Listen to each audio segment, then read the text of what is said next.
Hi guys, අද අපි ගෙදර ඉඳන් සීනි බලමුද?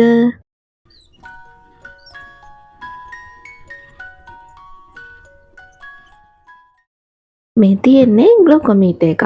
එහෙම නැත්නම් සීනි බලන මැෂින් එකක්. අද මං කියලා දෙන්න යන්නේ කොහොමද මේ ග්ලුකොමීටර් එකෙන් හරියට සීනි බලාගන්නේ කියලා.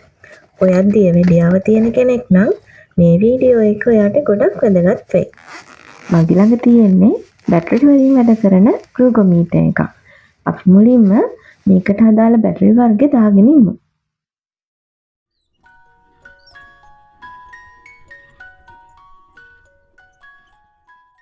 ඊළඟට ඔයා දැනගන්න ඕන වැදගත්ම දේ තමයි මේකේ ස්ට්‍රිප් එක ගැන. ස්ට්‍රිප් එක කියන්නේ අපි ග්ලුකොමීටර් එකට ඉන්සර්ට් කරන පොඩි පටිය. මේ තියෙන්නේ ඒ ස්ට්‍රිප් එක. මේකේ කෝඩ් එකක් අහලා තියෙනවා. මේ කෝඩ් එක මැෂින් එකේ කෝඩ් එකත් එක්ක අනිවාර්යෙන් මැච් වෙනවද කියලා බලලා ගන්න. ඒ වගේම මේකේ එක්ස්පයරි ඩේට් එකත් හරි වෙන්න ඕනේ. ස්ට්‍රිප් එක එක්ස්පයර් වෙලා තිබ්බොත් නම් රීඩින් එක අනිවාර්යෙන් වරදින්න chance එක වැඩි. ස්ට්‍රිප් එක එළියට ගන්නකොට ඒකේ අපි බ්ලඩ් ඩ්‍රොප් එක දාන පැත්ත අල්ලන්නේ නැහැ. මේකේ නම් මෙන්න මේ පැත්ත අල්ලන්න එපා. අල්ලන්නේ නැතුව මේ ස්ට්‍රිප් එක අපි ඉන්සර්ට් කරගන්න ඕනේ මේ විදිහට ඊතලයේ ගහලා තියෙන පැත්ත මේ ග්ලුකොමීටර් එකේ ඇතුළට යන විදිහට. ඔයා හරියට ඉන්සර්ට් කරගත්තාම මේ විදිහට බ්ලඩ් ඩ්‍රොප් එකක් පෙන්නනවා. දැන් අපි බලමු කොහොමද ඇඟිල්ල සිදුරු කරගන්නේ කියලා.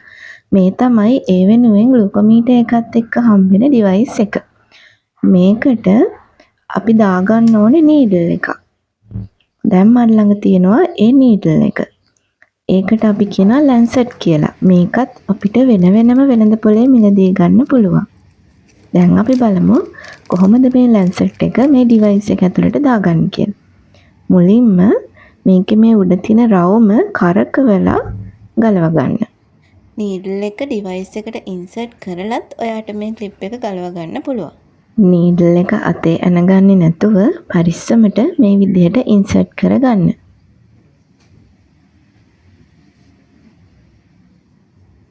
ඊට පස්සේ මේ විදිහට ක්ලිප් එක වහලා මෙන්න මේ ඊතලයේ තියෙන පැත්තට කරකවන්න. මේකේ මේ මැද තියෙන බොත්තම එබුවහම තමයි ඇඟිල්ල සිදුරු වෙන්නේ.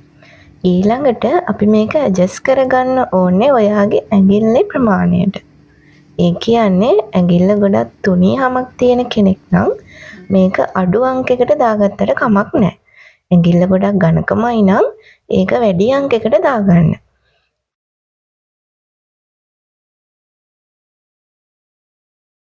මේ විදිහට ඇඟිල්ල සිදුරු කරගන්න. සීනි බලන්න අපිට ලේ ගොඩක් ඕන වෙන්නේ නැහැ. පොඩි බින්දුවක් තිබ්බහම ඇති. මේ විදිහට ඇඟිල්ල පොඩ්ඩක් මිරිකලා අපි අර කලින් දාගත්ත ස්ට්‍රිප් එක මේ විදිහට ලේ බින්දුවට ලං කරන්න. එතකොට ලේ බින්දුව උඩට ඇදලා ගන්නවා. දැන් ඔයාට පේනවා මෙතන රීඩින් එක පෙන්නනවා. ඒ වගේම hina වෙන මුණකුත් තියෙනවා. ඒ කියන්නේ ඔයාගේ සීනි මට්ටම සාමාන්‍ය මට්ටමේ තියෙනවා කියන එක. දැන් අපි ස්ට්‍රිප් එක අයින් කරගමු. ස්ට්‍රිප් එක ඉවත් කරද්දී වෙනම කවර් කරලා ඉවත් කරන්න. ඒ වගේම දැන් අපි නීඩල් එක අයින් කරන්න යන්නේ. නීඩල් එක මේ විදිහට හෙමින් ගලවලා අරගෙන කාගේවත් ඇනෙන්නේ නැති විදිහට මෙහෙම ඉවත් කරන්න.